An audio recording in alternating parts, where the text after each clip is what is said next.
হঠাৎ ঘুরতে চলে গেলাম কাপ্তাই ইকো ভ্যালিতে। আমি কিছুদিন আগে গাংচিলের একটি ভিডিও দিয়েছিলাম, বেশ ভিউ হয়েছে, সেজন্য মনে হলো ইকো ভ্যালিটাও দিয়ে দেই। দুটো একসাথে ভিডিও করে রেখেছিলাম অনেক দিন আগেই, তবে কাপ্তাই ইকো ভ্যালিটা এতদিন দেওয়া হয়নি, এখন ভিউ বেশি হয়েছে যার জন্য মনে হলো এটাকে আর ঠকানোর দরকার কি, এটাও দিয়ে দেই। এটি আসলে আমরা তো ঘুরতে গিয়েছিলাম, ওখানে এক বাসায় বেড়াতে গিয়ে আমরা কলম্বাসের মতো আমেরিকাকে আবিষ্কার করেছিলাম। গিয়ে দেখি এখানে সুন্দর দুটি রিসোর্ট আছে এবং সুন্দর পরিবেশ, ঘুরে ফিরে দেখে খুব ভালো লাগলো। এখানে আসতে হইলে আপনাকে অবশ্যই কোনো না কোনোভাবেই আপনাকে কাঠটুলি বাজারে আসতে হবে। আপনি পৃথিবীর যেখান থেকে আসতে চান না কেন, কোনো মতো যদি আপনি কাঠটুলি বাজারে ল্যান্ড করতে পারেন, সেখান থেকে আপনি বোট পেয়ে যাবেন এবং সেখান থেকে আপনি গাংচিল অথবা ইকো ভ্যালি যেখানেই যান না কেন যেতে পারবেন। আমি বর্তমানে যেখানে আছি সেটা হচ্ছে কাপ্তাই ইকো ভ্যালি।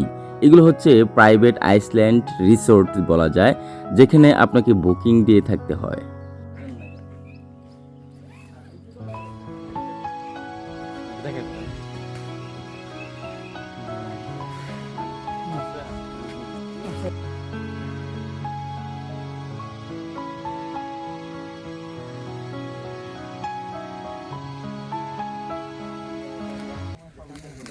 হ্যাঁ ছিড়বো ফোন সেরবো না, সেরলে ভোগ হতে হবে ভাই, এটা সেরার জিনিস না, সেরবো না ভাই, নামো।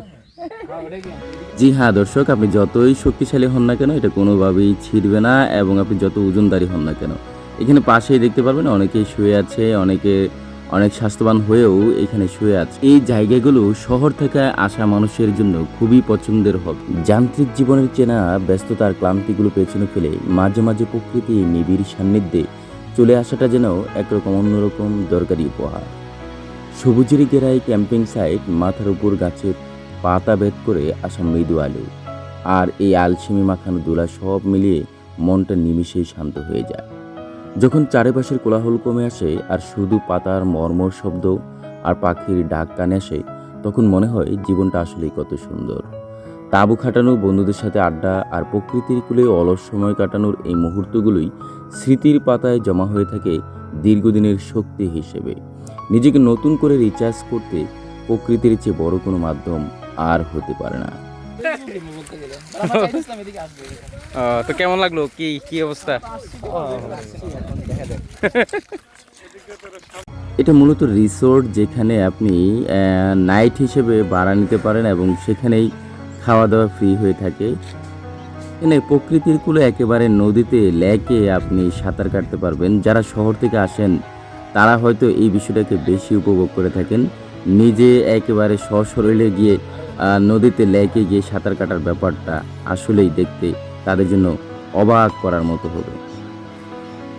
রিসোর্টের পাশাপাশি কয়েকটি টং রয়েছে, যেটাকে স্থানীয় ভাষায় টং বলা হয়। তবে মাঝে মধ্যে আবার একটু ভয়েরও ব্যাপার স্যাপার আছে, সেটা হচ্ছে হাতি কিন্তু মাঝে মধ্যে এখানে দেখা যায়, যেহেতু এটি চাইল্লাতুলি এলাকার পাশাপাশি, সুতরাং এদিকে কিন্তু হাতির একটা আক্রমণ থাকে। কোথায় আছেন আপনি? আমরা আছি বর্তমান রাঙামাটি জেলার অন্তর্গত কাপ্তাই লেকের এখানে শিলকাটা ছড়িতে আছি। এখানে একটা সৌন্দর্য লীলাভূমি, এখানে যারা দূর দূরান্ত এখানে থেকে আসার আসেন তারা অবশ্যই দেখতে পারবেন যে আসলে এখানে না আসলে এই সৌন্দর্য লীলাভূমিটা বোঝা যায় না। পাহাড়ি সৌন্দর্য অনেক সুন্দর, এবং এখানে নদী নালা খাল বিল পাহাড়ি বাঙালি মিলেমিশে একাকার সবাই বসবাস করতেছি। এখানে এক অনন্য সৃষ্টি হচ্ছে, আপনি একেবারে পুরাই আপনার গ্যাঞ্জামের নেটওয়ার্কের আলাদা থাকতে পারবেন। চতুর্দিকে দেখবেন ফাঁকা জায়গা, আর আপনি রয়েছেন একটি ছোট্ট দ্বীপে, যেখান থেকে শুধু চোখের সামনে ভেসে উঠবে প্রাকৃতিক এক অথেন্টিক দৃশ্য। কোথাও আপনাকে বাড়তি আনন্দ যোগ করতে হচ্ছে না।